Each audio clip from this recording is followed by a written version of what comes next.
Hi, we're gonna do the Einstein Workshop. And the Einstein Workshop gets its name from the famous quote of Einstein. Could you read the quote? Uh-huh. If I had, Einstein said, like, if I had 1 hour to save the world, I would use 55 minutes to find the right questions and 5 minutes to solve it. So that's exactly what we're going to do. And the thing is, you each group did talk about a specific problem in the other exercise, and now we're gonna continue with the similar themes. So I'm gonna come near you and give you your topics, and we're gonna start after that. Okay. Issues in Turkey. So, okay. Okay, you can. Okay, we had a lot of different ideas, and now I'm going only to discuss about the round 3, where we found 3 main issues and questions. They are connected with different topics. So the first one, how long Turkey can help Syrians. That is like that question is oriented to the time, and the second question is Turkey open for immigrants? By that we mean both political sides and the society side. Like is there some xenophobia in Turkey? And third question is what do immigrants need the most? So we found the solutions for these problems.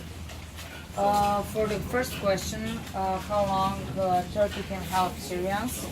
Well, it's a bit hard to answer because even if the war stops soon, there will still be a problem with immigrants because they can't back home like just that fast.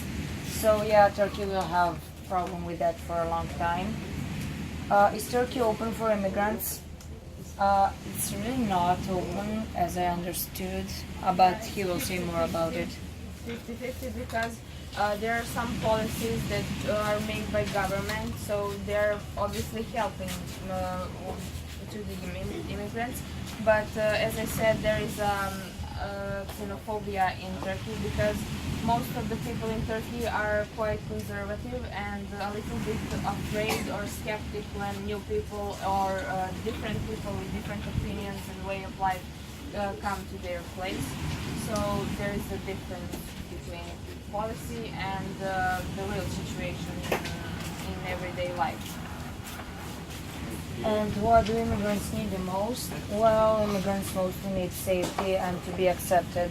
Of course, they need many different things, but these are 2 things that they need the most. Okay, to sum it up, while asking these 2 questions and getting these 3 answers, we know that our solution must focus on something that is long term, not short term, and it should be focused on making people of Turkey open for immigrants and getting them accepted, and it should more first focus on the people in Turkey other than not only the refugees, and that's all. Thank you. Thank you. The most important question is how this problem affects Muslims' present daily life.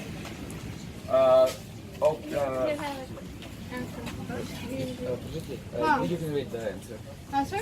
Okay. How this problem affects Muslim person daily life? The Muslim people for example, in the Western country, may be facing the discrimination, excluding them, and it also affects their psychology, and they have a psychological difficulties, and they're having problem to find maybe jobs, and insulting and losing the self-esteem because of that. So Some other questions from this category is what people think about Muslims and which kind of idea does Islamophobia based on? actually, knowing people's souls can help us for solving problems, and stereotypes could steer on people's behaviors, and how can I say, the false information, misunderstood, or something about Disinformation. misinformation about the religion also can affect Okay. people's minds. So the second group is for governmental, and the most important question for this group is what is the best policy about solving the Islamophobia? Actually, government can support and invest project between the different cultures, and it can make intercultural projects and like this kind of. Some other questions are: could we solve this problem with education, and how can we stop terrorism? Arrange organization to educate people about religion and human rights. Also, this kind of the solution, and we can negotiate with the terrorists, and we can find the middle way to solve this kind of problem. So we have a prejudge section. Okay, the most important question from this section is what does fit Islamophobia? Which one? What does fit is? Okay. Actually, in the Middle East, yeah, we have a civil war, and terror attacks also fit the Islamophobia in Europe, and security policy in the Europe also could fit the Islamophobia, and oppressing people by majorities and governmental also have a role in feeding the Islamophobia. Just read this slogan. Okay, and why people does not accept diversity? Because I think that we think that it is lack of the education and narrow-mindedness in the society. So. That's it. Okay, thank you.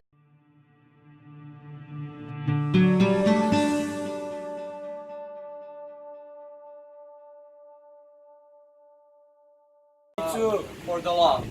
We wrote them from the most important, the second important, and the third important. So, the most important, I'm just going to read them, and then I'm going to answer the first three. So, which social groups do not respect the law? In what way does the law limit people's will? Why are we obligated to respect the law? Obliged, sorry. Why do people break the law? How can people earn the benefits they get from breaking the law in a legal way? How well informed are the people about the law? And why do people think that they are restricted by the law? That's the second important, and the third important questions are the laws strict, and what is the most common way to break the law? So those are the main questions, and the most important of these three. So which social group do not respect the law? When we say like social groups like this, we mean social groups like the mafia or the people that don't respect the law.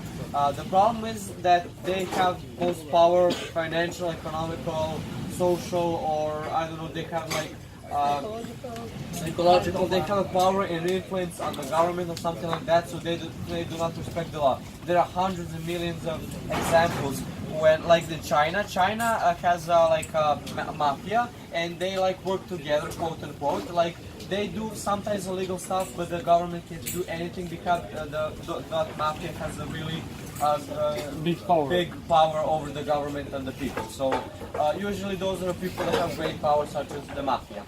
So the second question is, in what way does the law limit people's will?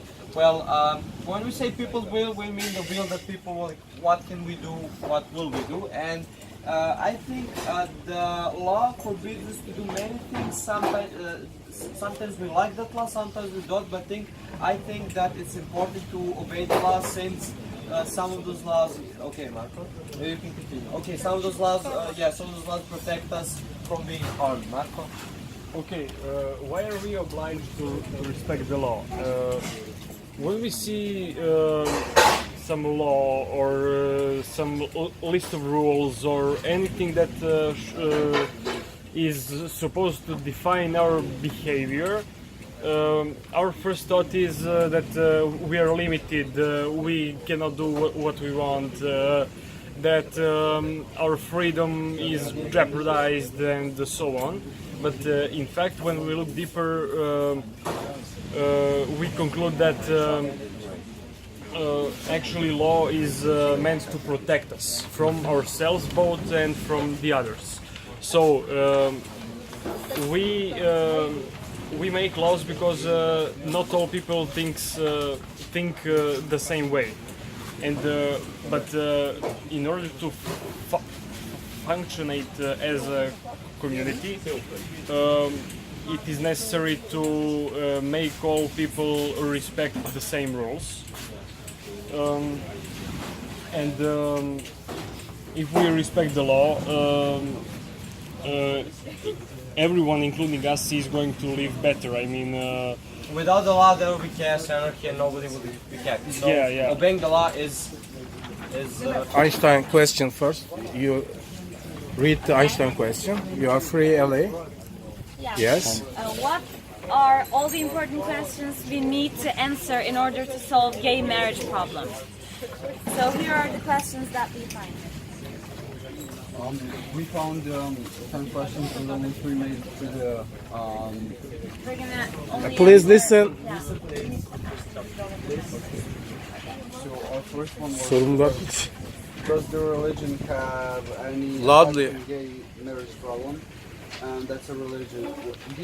The religion ones are red, the green ones are the green ones are society and the blue ones are government. So religion ones, does religion have any effect on gay marriage problem? Society one, why can people accept gay people? What can and the government one, what can the government do to ease the situation? Will gay marriage decrease population growth?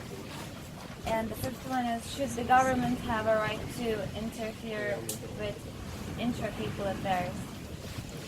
And the sixth one is, can issues in gay marriage be related to domestic population politics?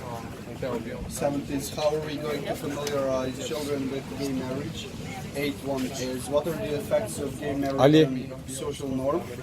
Ninth is, can we normalize the way LGBT society acts? And the tenth is, how can we bring confidence to gay people? Yeah, we're just gonna start with We the... chose second, seventh, and the eighth question to answer. Categories? Oh yeah, we told them that. Which one is the most important The most important? for each group? We didn't pick it like that. We basically, brought out the most important three questions among all of them. Okay. And what are They those are questions? actually a society in the society group. Just give the number. 7, 2, 7, and 8. 2, 7, and 8. Okay. Yes. What in Okay. Why can't people accept gay people? It's basically because they're actually like minority and they seem different when they're around. Because most of the people are, their sexual orientation is different than the others. So they look different, they act different. And gay people are easy to be bullied because, they're just a minority, and especially when a lot of people have something against one group of people, it's easy for them to come together, even though it's such a bad thing to come and bully them. And Also, it's actually against religious people's values most of the time. Yeah. So they don't actually respect them. yeah. Okay. What is your solution suggestion? Okay, so we are gonna basically.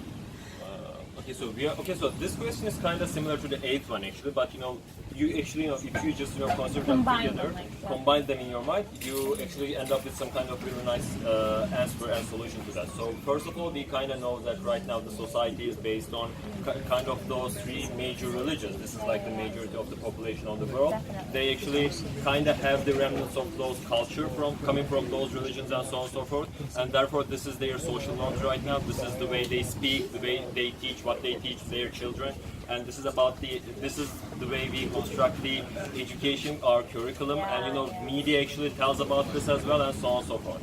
But right now we are actually, as we promote this homosexuality, actually we start to basically destroy. Emin. We actually try. We actually start to basically destroy these social norms, and actually this is a creative destruction, and we start to actually push people to this new reality, to this new normal, let's say. And actually, by doing this, we basically start to bring an evolution to the society, which will basically accept the homosexual people in a way easier than they do right now. And this is going to lead us to the way to the normalization of the gay marriage. Yeah, also, I think timing and the same structure is really important when it comes to these kind of stuff. You just gotta, like, I was probably, like, not aware of gay people when I was 10. Because I didn't see anyone like that, so, like, it takes time to get used to that cultural effect and embrace it and, like, actually accept it. So, yeah, let's do the second one. So the second question is, how are we going to familiarize children with gay marriage? And the first thing that popped into my head when I read this was we have in Serbia, in elementary school and in high school, we have like class that's all about being a good citizen and learning stuff that citizens should know.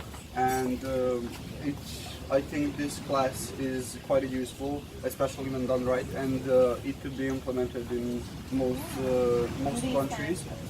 And like educated people could give children some knowledge and familiarize themselves with gay marriage and LGBT community, and teach them that there is nothing wrong with it. Yeah. What are the effects of gay marriage and social norm? As we said before, as I said before, we just actually people are very offended when it comes to this because it's against their moral values, their lifestyle, their family style, living style. I don't know. So they just don't want to accept them. Because this is basically against what they think is true. Yeah, it's against their norm. Yeah. So, I guess that's the one. Yeah, I guess that's it. Yeah. Okay, thank you. And